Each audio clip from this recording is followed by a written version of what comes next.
우리 임마누엘 찬양대의 찬양을 하나님께서 기뻐 받으신 줄 믿습니다. 우리 옆에 분과 이렇게 인사하겠습니다. 주님의 평강이 함께 하시기 바랍니다. 네. 지난주에 우리가 구역 창립 기준을 말해서 구역 4컷 사진을 잘 찍어주셔서 감사합니다. 우열을 가리기가 힘들었던 것 같습니다. 다음 주에 사진을 영상으로 준비해서 보여드리도록 하겠습니다. 지난주 제가 그 오후 예배 때 그래서 그런 얘기를 했거든요. 주일만큼은 교회 와서 시끄럽게 떠들고 놀다 가시면 좋겠다고. 우리 옆에 분 보면서 이렇게 인사하겠습니다. 주일만큼은 교회에서 시끄럽게 떠들다 놀다 갑시다. 이렇게 인사해 주셨습니다. 네. 임마누엘 찬양대 지난주에 놀다 오니까 저렇게 기뻐하시잖아요. 여러분들이 기뻐 예배드리기를 소망합니다. 기도하겠습니다. 오늘도 살아 역사하시는 거룩하신 아버지 하나님, 주의 말씀 앞에 섭니다. 종의 모습은 감추어 주시고 오직 주님 말씀만이 선포되게 하여 주시옵소서. 예수님의 이름으로 기도드립니다. 아멘. 국민일보 미션지인 거여자씨 이야기에 실린 글을 소개해드리겠습니다. 어느 목사님이 미국을 방문하여 작은 호숫가에서 낚시를 하시게 되었습니다. 2시간 동안 집중하여 안간힘을 썼는데 겨우 손바닥만한 물고기 2마리만 잡으셨다고 합니다. 목사님은 위치가 나빠서 그런가 생각하면서 옆 사람을 쳐다보았습니다. 그리고 그물망도 보았는데 그 그물망에는 팔뚝만한 송어가 가득 차 있었습니다. 게다가 이분은 낚시를 던질 때마다 기다렸다는 듯이 송어가 미끼를 무는 것을 보게 되었습니다. 신기하기도 하고 한편으로는 배도 아프고 해서 목사님이 그 사람을 유심히 살펴보았습니다. 그런데 한 가지 이상한 것을 알게 되었는데 이분이 송어를 잡을 때마다 12인치 자를 가지고 물고기를 재어보는 것이었습니다. 더 놀라운 것은 12인치 자보다 큰 물고기는 다시 호수로 돌려 보내주고 작은 물고기만 어망에 넣는 것을 보았습니다. 목사님은 순간 잘못 보았나 라고 해서 다시 한번 뚫어져라 살펴보셨습니다. 그런데 착각이 아니었습니다. 그래서 너무 이상해서 다가가 왜 큰 물고기는 놓아주고 작은 것만 잡느냐라고 묻게 되었습니다. 그랬더니 그 낚시꾼이 대수롭지 않은 듯 이렇게 대답했습니다. 그거요? 우리 집에는 12인치보다 큰 프라이팬이 없기 때문에 큰 물고기는 가져가도 소용이 없어서 그렇습니다. 목사님은 그의 대답을 듣고 한 가지 중요한 사실을 깨닫게 되셨다고 합니다. 그것은 바로 우리가 하나님의 측량할 수 없는 은혜를 담을 만한 믿음의 그릇들이 준비되지 않으면 우리는 하나님의 은혜를 받을 수도 누릴 수도 없다는 사실이었습니다. 그래서 목사님은 이렇게 말합니다. 왜 스스로 작은 그릇이 되려고 하는가? 그것은 하나님의 은혜를 값싸게 여기는 불신앙 때문이다. 우리가 진실로 하나님의 큰 일을 믿는다면 큰 믿음과 큰 기대감을 갖고 은혜를 사모해야 한다. 은혜를 주시는 분은 하나님이시다. 우리는 단지 그 은혜를 담을 그릇만 준비하면 된다.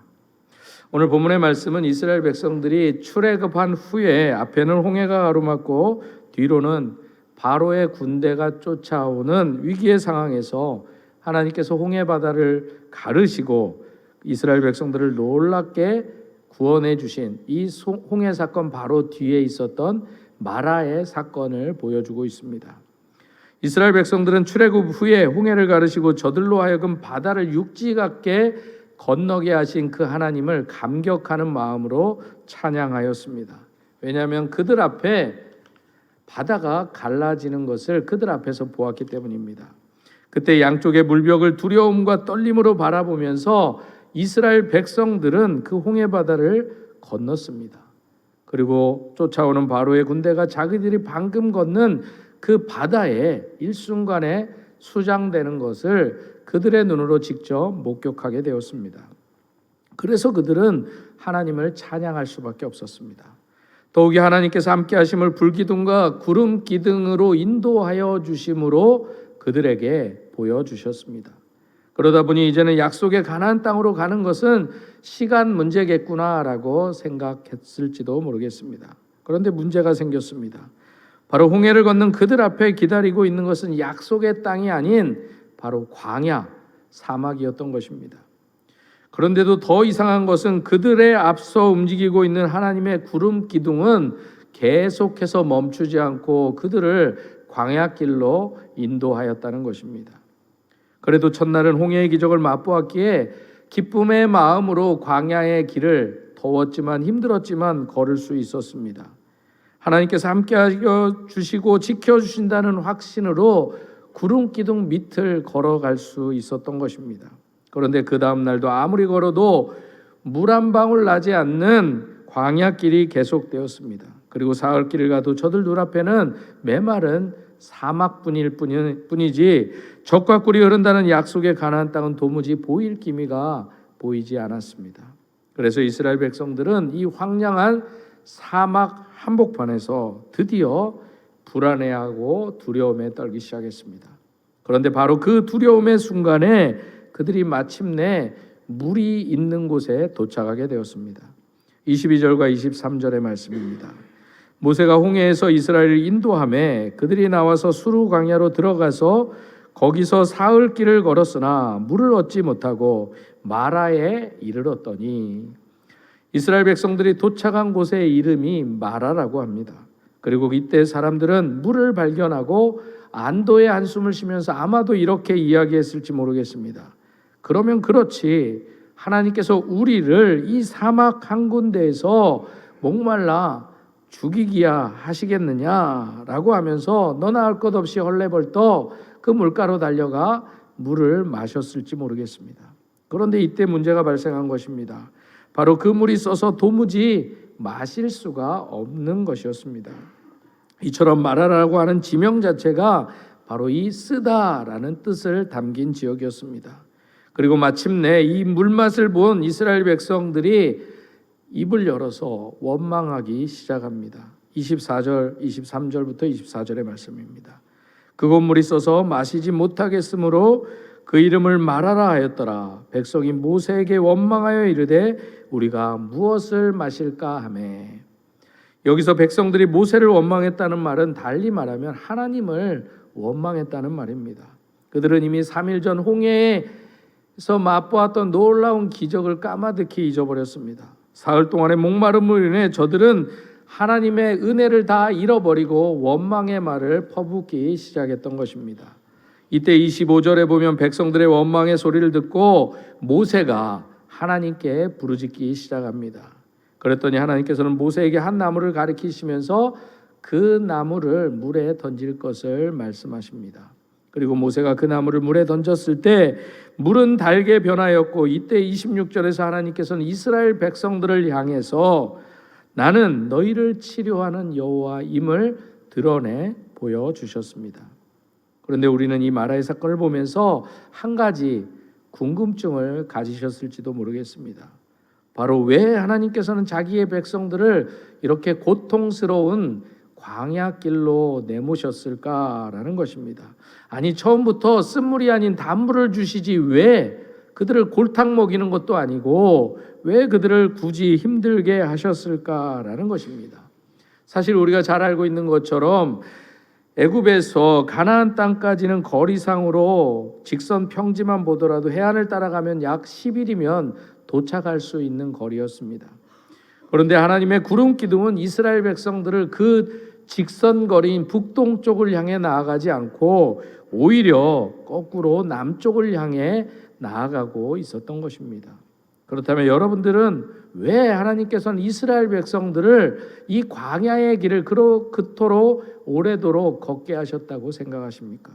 그 대답을 25절 하반절에서 발견하게 됩니다. 거기서 여호와께서 그들을 위하여 법도와 율례를 정하시고 그들을 시험하실세. 하나님께서 그들을 광야로 걷게 한 데는 다 이유가 있었다는 것입니다. 바로 훈련의 과정이었다는 것입니다. 다시 말해 이스라엘 백성들을 약속의 가나안 땅에 들어가기에 합당한 백성들로 만들 목적으로 그들을 광야로 내모르셨던 것입니다.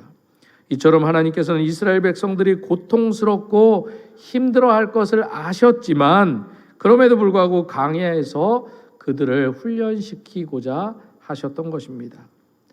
왜냐하면 하나님께서는 이 광야의 훈련을 통해서 그들이 애굽에서 지내왔던, 그래서 그들의 몸에 배어 있었던 세상적인 생각과 습관과 철학과 문화, 그리고 무엇보다도 애굽에서 그들 조상 대대로 400여 년 동안 그들 안에 뿌리 깊게 박혀 있었던 노예 근성을 깨끗하게 지워 주시고자 하셨던 것입니다. 결론적으로 하나님께서는 오늘 본문의 말씀처럼 그들을 시험하기 위해서 광야길을 걷게 하신 것입니다. 그래서 오늘 본문도 그들을 시험하실세라고 말씀하고 있는 것입니다. 여기서 시험은 유혹, 템프테이션이 아니라 골탕 먹이려고 주는 것이 아니라 그들을 유익하게 할 목적인 다른 시험, 테스트를 의미하는 것을 보게 됩니다. 그렇다면 하나님께서는 이스라엘 백성들이 이 광야에서 받는 시험을 통해서 진정 깨닫기 원하였던 것은 무엇이라고 여러분들은 생각하십니까? 저는 믿기는 그들을 구원하신 하나님이 어떤 분이신지를 이스라엘 백성들이 분명히 알기를 원하셨다. 저는 그렇게 생각합니다. 왜냐하면 하나님이 누구신가, 이것이 이스라엘 백성들이 가나안 땅에 들어가기 전에 알아야 될 중요한 사실이었기 때문입니다. 그것을 알아야만 그들은 거기서 하나님의 백성으로서 하나님을 바로 알고 섬기며 예배하며 하나님께서 약속하여 주신 것을 올바르게 누릴 수 있었기 때문이었습니다. 사실 이스라엘 백성들은 애굽에서 나와 홍해를 건너기까지 여호와 하나님의 구원의 은혜를 일방적으로 받기만 했습니다. 그런데 지금부터는 구원받은 하나님의 백성으로서 하나님의 백성이라는 이름에 걸맞는 삶을 살아내야만 했습니다. 그런 의미에서 하나님께서 이스라엘 백성들을 시험하시는 것은 그들을 하나님의 백성답게 가르치고 훈련하시는 과정이었던 것입니다. 그래서 하나님께서는 이스라엘 백성들로 하여금 하나님을 더욱 깊게 알게 하기 위해서 광야를 걷게 하셨고 그곳에서 그들을 시험하며 훈련시키셨던 것입니다. 그리고 오늘 본문의 마라의 사건이 바로 이 시험의 과정 중에서 첫 번째 시험 과목이었던 것입니다. 사실 이스라엘 백성들은 홍해에서 놀라운 경험을 통해서 이제 그들의 앞길에는 기쁨과 축복만이 있을 것이다 라고 기대에 찼습니다. 그들의 눈앞에서 바다도 갈라졌습니다. 약쪽의 물벽을 보면서 그들은 바다를 신나게 건넜습니다. 쫓아오던 애굽의 군인들이 자기들이 지나온 바로 그 바다 속에서 수장하는 것을 보면서 환호성을, 심지어 희열을 느꼈을 수도 있습니다. 하나님의 구름은 여전히 그들을 앞에서 인도하여 주기까지 합니다. 그러니 그들은 이제 자기들의 앞길에는 아무런 두려움도 막힘도 방해도 어떤 고통도 없이 이제 축복의 땅, 가나안 땅에만 들어가면 된다라는 기대감으로 가득 차 있었을 것입니다. 그러나 그것도 잠시 그들이 마주했던 현실은 그들의 기대와는 정반대의 상황이 그들 앞에 펼쳐졌던 것입니다. 바로 그들 앞에 펼쳐진 길은 끝없는 광야요 황량한 사막뿐이었습니다. 그러다가 겨우 물을 마시게 되었는데 그 물은 마실 수 없는 쓴물이었던 것입니다. 그런데 출애굽과 홍해의 기적을 맛본 이스라엘과 마찬가지로 우리 성도들도 인생에서 경험할 수 있는 가장 위대한 경험이 있다면 아마도 우리가 예수를 만나고 영접하고 구원을 받은 사건일 것입니다. 우리가 예수 그리스도를 영접하고 하나님의 자녀가 되었다는 이 사건, 바로 우리가 구원받았다는 것은 어찌 보면 우리 인생의 새로운 역사가 시작되었다라는 시작점일 수 있습니다. 그런데 이처럼 우리가 예수를 만나 구원의 체험은 그 어떤 것과도 바꿀 수 없는 중요하고도 귀한 의미의 사건이지만 우리가 놓치지 말아야 될 더 중요한 것은 우리가 예수님을 만나고 새로운 인생의 길을 걸어갔다는 것은 동시에 우리도 광야의 길을 걸어갈 수도 있다라는 의미인 것입니다. 우리가 이것을 절대 잊어서는 안 되는 것입니다. 구원을 받은 것은 위대한 사건이고 우리에게 약속한 영원한 천국은 우리에게 새로운 소망으로 다가온다라는 것은 변치 않는 진리입니다. 그러나 그것은 광야 길을 통과하고 나서야 온다는 것입니다. 바로 이미 받은 구원을 이루는 삶을 이 땅에서 믿음을 가지고 우리가 끝까지 지켜나갈 때 이루어지는 약속이다라는 것입니다. 구원은 주신다고 약속했지만 우리가 이미 받았지만 그것을 끝까지 지켜야만 누릴 수 있는 축복이다라는 것입니다. 그래서 우리가 우리에게 주어진 약속의 가나안 땅을 향하여 가는 동안 우리에게도 이 광야와 같은 목마름의 시간들이 있을 수 있다라는 것입니다. 다시 말해 우리가 이 광야 같은 세상 속에서 살아가는 동안 우리도 오늘 본문의 이스라엘 백성들이 맛본 광야에서 쓰디쓴 마라의 우물 앞에 서게 될 때가 있다는 것을 잊지 말라는 것입니다. 그래서 아마도 지금 이 순간에도 여러분들 중에는 누군가 이 마라의 쓴물을 마시며 고통스러워하는 분들이 계실 수도 있습니다. 사업에 어려움이 있고 자신과 사랑하는 가족이 심각한 질병을 앓고 있는 그러한 인생의 마라를 만난 분들이 있을 수 있다라는 것입니다. 그러므로 하나님께서는 오늘 이 마라의 사건을 통해서 우리에게 이렇게 말씀하고 계신지도 모르겠습니다. 사랑하는 누구야? 너의 삶이 항상 기적과 승리와 축복과 기도의 응답으로 가득 차지 않을 수도 있다. 광야와 같은 인생길에는 이 마라의 쓴물과 같은 사건들이 너를 기다리고 있을 수도 있다라고 말씀한다는 것입니다. 그러나 이 시간 우리들은 오늘 이 본문의 말씀을 통해서 우리에게 말씀하시는 분명한 하나님의 음성을 들을 수 있어야 합니다. 바로 이러한 말씀일 것입니다. 그렇다고 두려워하지 말라. 너를 그 광야로 넣은 것은 바로 나다 말씀하시는 하나님의 음성을 여러분들이 듣기를 소망합니다. 그러므로 기억해라. 내가 누구인가를 기억해라. 나는 마라의 쓴물을 단물로 바꾼 그 치료의 하나님이다. 이것을 기억하라고 우리에게 말씀하신 것입니다. 그래서 오늘 본문 26절은 말씀합니다. 나는 너희를 치료하는 여호와임이라. 사랑하는 성도 여러분, 우리 하나님은 우리의 광야 길에서 당하는 삶에 쓴 고통을 치료하고 단물로 바꾸시는 그런 분이심을 여러분들이 믿을 수 있기를 소망합니다. 그러므로 우리 가운데 지금 마라의 쓴물을 마시고 고통스러워하는 분들이 있다면 오늘 본문의 말씀을 통해서 하나님께서 분명히 치료하시는 하나님이신데 우리가 그분을 만나야 되는데 그러려면 우리가 어떻게 해야 되는지를 본문을 통해서 깨달을 수 있기를 소망합니다.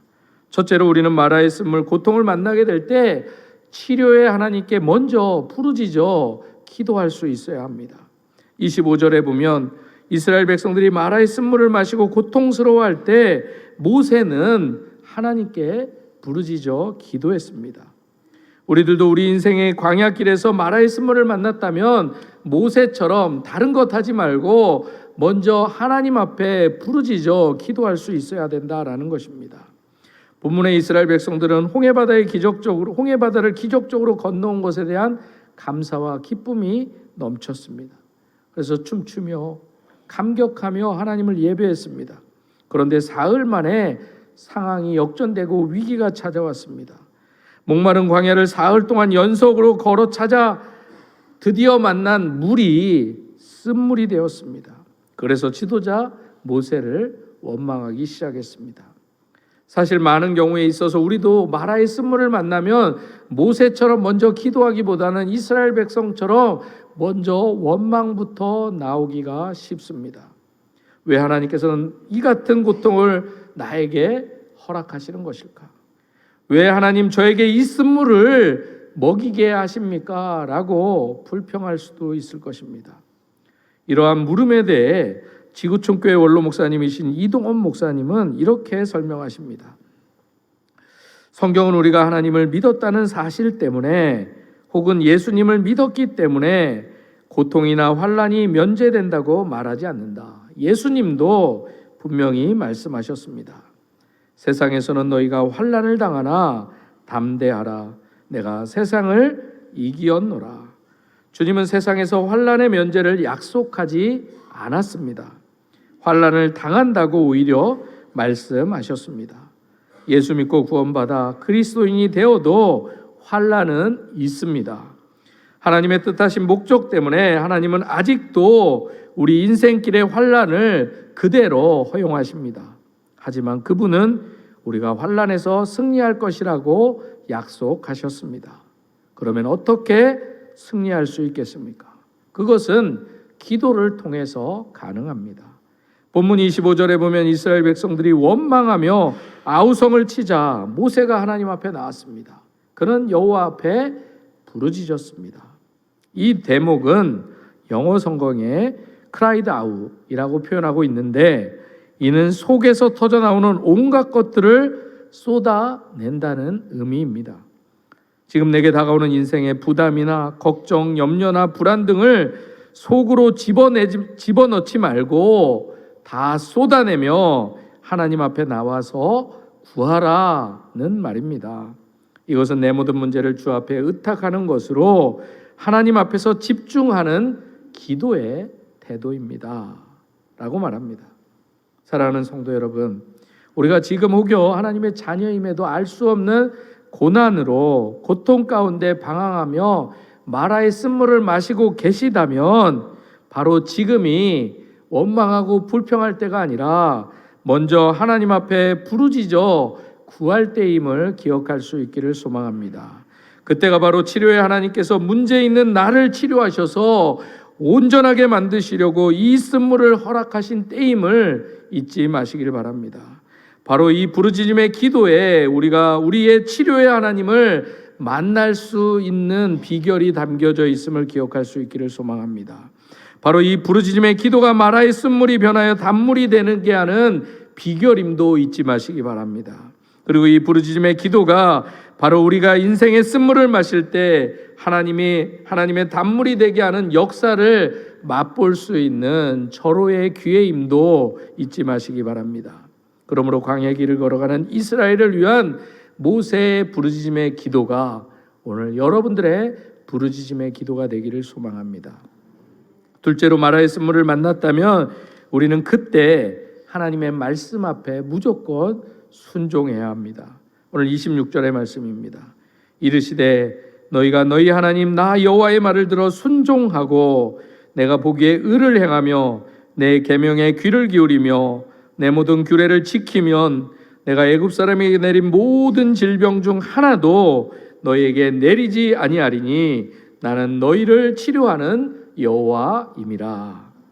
하나님께서는 모세의 기도를 들으시고 그에게 말씀하십니다. 나뭇가지를 마라의 쓴물에 던지라고 말씀하십니다. 그런데 이 하나님의 말씀은 우리도 잘 이해가 되지 않는 말씀입니다. 지금 사람들은 쓴물 때문에 아우성치고 괴로워하고 있습니다. 그래서 하나님께 부르짖었는데 하나님께서는 나뭇가지를 저 마라의 쓴물에 집어넣으라고 도무지 이해되지 않는 명령을 하십니다. 만약 그때 해독제를 주신다든가 이 쓴물에 무슨 기적적인 약을 타라고 한다면 이해할 수 있었지만, 그런데 갑자기 출처도 효능도 알 수 없는 그냥 옆에 있었던 나무를 가리키시면서 던지라고 하는 이 말씀이 잘 이해되지 않는 말씀이다라는 것입니다. 우리가 잘 알고 있듯이 모세도 적어도 40년간을 그 당시에 최고의 문명을 자랑하는 이집트의 왕궁에서 배우고 익히고 교육을 받았던 사람입니다. 그래서 아마 모세조차도 하나님의 이 말씀은 도저히 받아들이지도 이해하기도 어려운 말씀이었을 것입니다. 그런데 모세가 놀랍게도 잘 이해되지 않아도 하나님께서 하라 하시는 말씀하시니까 하라고 하니까 그대로 순종을 하게 됩니다. 그랬더니 쓴물이 단물로 바뀌게 됩니다. 바로 치료하시는 하나님의 역사를 경험하게 된 것입니다. 이처럼 말씀에 순종했더니 마라의 쓴물이 단물로 바뀌게 된 것입니다. 그리고 마침내 하나님께서 시험에 통과한 이스라엘 백성들을 향해서 자신이 누구인지를 알려주십니다. 26절입니다. 나는 너희를 치료하는 여호와임이라. 현대판 베드로의 기적을 이룬 김상태 장로님의 간증을 소개하겠습니다. 내용이 좀 깁니다. 내가 다니는 교회는 포항 제1교회에서 개척한 교회인데 비만 오면 비가 새고 바람이 불면 위풍이 불고 스레트가 날아가고 그런 어려운 교회였다. 그럴 수밖에 없었던 이유는 교인들이 전부 70대, 80대 할배, 할매들이었고 제일 나이 어린 교인이 내 동생인데 40대였기 때문이었다. 아무런 희망이 없었다. 그때 나는 예수님을 믿었으나 성전에 비가 새고 곰팡이가 생기고 환경도 좋지 않은데 목사님은 전도하라는 말만 해서 나는 그런 목사님을 비판하고 원망하고 정죄하는 일에 앞장서는 그런 신앙생활을 했다. 그러는 동안 내 어장에는 고기도 안 잡히고 그물은 찢어지고 손님은 다 떠났다. 어장 그리고 선원 12명 매달 경비만 해도 2천만 원이 들어간다. 결국 4억 6천만 원의 빚이 생겼다. 어느 날 성전에 줄줄 새는 빗물이 하나님의 눈물로 보이기 시작했다. 그래서 기도했다. 하나님, 우리 형제간에 내가 서원 기도합니다. 하나님, 이 교회를 성전 건축할 수 있도록 하나님 어장에 고기 좀 보내주십시오. 빚만 갚아주시면 안 보이는 하나님 내가 믿겠습니다. 그런데 이 기도의 응답으로 방어 때의 기적이 일어나기 한 달 전 선원들 월급을 주려고 통장에 남겨둔 560만 원이 있었는데 그것이 사라졌다. 새벽에 집사람을 깨워서 물었다. 일어나서 놀라지도 않고 덤덤히 앉아있던 집사람이 내게 말했다. 당신 지금부터 내 말 잘 들으소. 제가 사투리에 서투르니까 일부 끝나고 전사님이 저한테 그러더라고요. 나레이션 사투리라고. 그래도 들으시기 바랍니다. 당신하고 상의하면 드릴 것 못 드릴 것 같아서 어제 천회 때 다니던 원전 제1교회에서 서울 목사님 모시고 부흥회 한다고 해서 가보았더니 10년 만인데 성전이 너무 초라해져 있기에 하나님 이것뿐입니다 하고 무명으로 560만 원을 헌금으로 드렸소. 나는 그 이야기를 듣고 아니 이 여자가 사이코 아이가 미친 거 아이가 호통을 쳤더니 그 순간 아내가 어디론가 사라졌다. 그래서 나는 바로 원전 제1교회에 전화를 걸어 목사님께 형제와도 불화한 헌금은 하나님이 안 받으시니 그 헌금을 돌려주셔야겠습니다 라고 말씀드렸다. 그랬더니 집사님 잘 드려놓고 은혜 안 되게 왜 이러십니까? 집사님 우리가 기도할게요 하시더니 그만 전화를 끊어버렸다. 얼마나 화가 났는지 모른다. 그리고 그 일이 있은 뒤 한 달 뒤 2000년 12월 25일 새벽 6시 30분 전화벨이 울렸다. 새벽에 무슨 일인가 불안하여 한참을 머뭇거리다가 전화를 받았다. 형, 자나? 얼마나 고기가 많이 들어왔는지 그물이 바다에 잠겨버렸다. 항구로 달려가 배를 기다리는데 1시간이 지나도 오지 않는다. 불안조자한 마음으로 기다리는데 드디어 두 배가 보였다. 그런데 배에 고기가 얼마나 많이 실렸는지 배가 바다의 수면에 잠길 정도로 되어 들어오고 있었다. 고기가 가득한 배를 바라보는 순간 눈물이 흘렀다. 하나님, 내 잘못했습니다. 옛날에 목사님하고 치고받고 싸운 거 내 잘못했습니다. 하나님, 감사합니다. 7.5톤짜리 두 배에 가득한 방어대가 각각 1200마리와 1300마리로 2500마리나 되었다. 그날 다른 배는 아무 그 어떤 방어도 잡지 못했다. 두 배로는 더 이상 실을 수가 없어서 그만큼 실어온 것이고 바다의 어장에는 또다시 그만큼의 방어대가 기다리고 있었던 것이다. 총 5,000마리의 방어대가 잡힌 것이다. 때마침 경매 시간이 되었다. 10에서 15kg, 120cm의 방어들이었다. 수산진흥원에 문의했더니 12kg, 15kg, 120cm의 방어는 8, 9년을 키워야 한다는 것이다. 5,000마리의 방어들이 8, 9년 동안 어디에 있었고 그동안 수많은 태풍이 왔을 때 다 흩어졌을 때인데 하나님이 만드셨다고만 볼 수 있다. 그 첫 번째 2,500마리의 방어대의 기적으로 11조 5,600만 원을 드리고 모든 빚을 갚고 나니 남은 것이 없었다. 돈이 한 푼도 없었다. 순간 하나님께 대한 서운한 마음도 있었다. 하지만 깨달아지는 것이 있었다. 아이고, 기도한 대로 됐구나. 기도는 함부로 해서는 안 되는 것이구나. 기도는 말하는 대로 되는 것이구나. 그때 하나님께 서원한 기도가 생각났다. 하나님, 우리 형제간에 내가 서원 기도합니다. 하나님, 이 교회를 성전 건축할 수 있도록 하나님 어장에 고기 좀 보내주십시오. 빚이 4억 6천만 원입니다. 다른 거 다 필요 없습니다. 빚만 갚아주시면 안 보이는 하나님 내가 믿겠습니다. 내가 언제 하나님 음성 들었습니까? 다 빚만 갚게 4억 6천만 원만 정리해 주시면 더 이상 바랄 것이 없습니다. 내가 예배당 짓겠습니다. 성경 민수기 14장 28절은 말씀하고 있다. 그들에게 이르기를 여호와의 말씀에 내 삶을 두고 맹세하노라. 너희 말이 내 귀에 들린 대로 내가 너희에게 행하리니. 하나님께서 나의 기도, 나의 말 그대로 응답하신 것이다. 하나님께 기도를 잘못하고 말을 잘못하면 골 때리는 일이 일어난다는 것을 그때 나는 알았다. 하나님께서 나의 빚만 갚게 해달라는 그 서원 기도를 들으시고 그대로 응답하셨으니 이제는 내 빚만 다 갚게 해주시면 내가 교회 예배당 짓겠습니다 라는 서원 기도를 내가 갚아야 할 때다. 그런데 아무것도 없으니 무엇으로 예배당 성전을 건축해야 할지 난감했다. 그런데 그로부터 한 달 만에 또 성전을 건축할 수 있도록 다시 기적이 일어났다.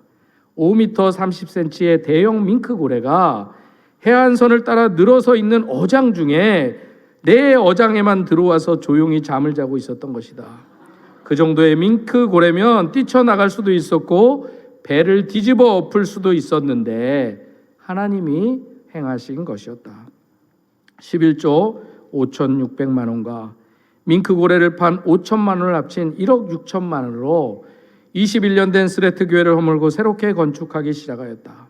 그런데 막상 선정 건축을 시작하니 이렇게 저렇게 들어가는 돈들이 많아졌다. 성전 건축을 끝까지 진행하기 위하여 나는 나의 돌 횟집을 담보로 또다시 빚을 내어 성전 건축 헌금을 드렸다. 돌 횟집을 담보로 대출을 하고 차를 타고 오는 동안 하나님, 베드로의 기적과 같은 일들 한 번 더 안 터지면 저 골치 아파집니다 라는 생각을 하면서 돌아왔다. 드디어 교회 예배당이 준공되었다. 준공검사 한 달 후 또 기적이 일어났다. 5만 5천 평 되는 바다의 정치어망, 서울 상암 올드컵 경기장 크기에 10일 동안 매일 오징어떼가 몰려들어 그물이 바다로 가자앉은 사태가 벌어졌고 10일 동안 매일 건져 올리는 오징어떼로 성전 건축에 필요한 모든 것들을 한 방에 다 끝내는 역사를 이루었다. 방어떼 11조와 밍크고래 판값으로 성전 건축을 시작하였으나 건축 비용이 부족하여 도래집을 담보로 대출을 일으켜 진행했는데 최종적으로 5만 5천 평의 어장에 열흘 동안 매일매일 가득 찬 오징어떼로 그 모든 성전 건축 비용을 하나님은 한 방에 끝내버리신 것이다. 하나님께서 왜 내게 이런 복을 주셨을까? 사람들은 용왕제 고사라도 지내보자. 크리스천이라 꺼려지면 우리들이 대신 지내줄 테니 옆에 있기만 하라 라고 부추겼다. 빚더미들을 생각하면 무슨 일이든지 하고 싶었지만 하나님을 온전히 의지하기로 했다. 망해도 내가 망하니 제사는 드리지 맙시다. 하나님 싫어하시는 건 하면 안 됩니다 라며 끝까지 신앙을 지켰다. 하나님께서 그 모습을 기쁘게 보신 것 같다. 27일까지 빚을 갚지 못하면 경매에 들어가는 위기 상황에서 하나님은 25일 방어떼를 통해 부도를 막아주셨다. 우리는 예수냐 우상이냐를 분명히 해야 한다. 이 일로 끝까지 신앙을 지키고 기적을 체험한 나를 보며 주변의 많은 사람들이 달라졌다. 예수쟁이가 한 방에 끝냈다고 소문이 나면서 신앙이 없던 사람들도 하나님을 알게 되었다. 더욱 놀라운 것은 마을 사람들이 제사를 지내야만 고기가 많이 잡힌다던 그 고정관념이 깨어지기 시작했다. 사랑하는 성도 여러분, 광야는 분명 힘든 곳입니다. 하지만 오히려 모세와 이스라엘 백성들이 그리고 이 김상태 장로님이 만난 곳이 바로 광야였습니다.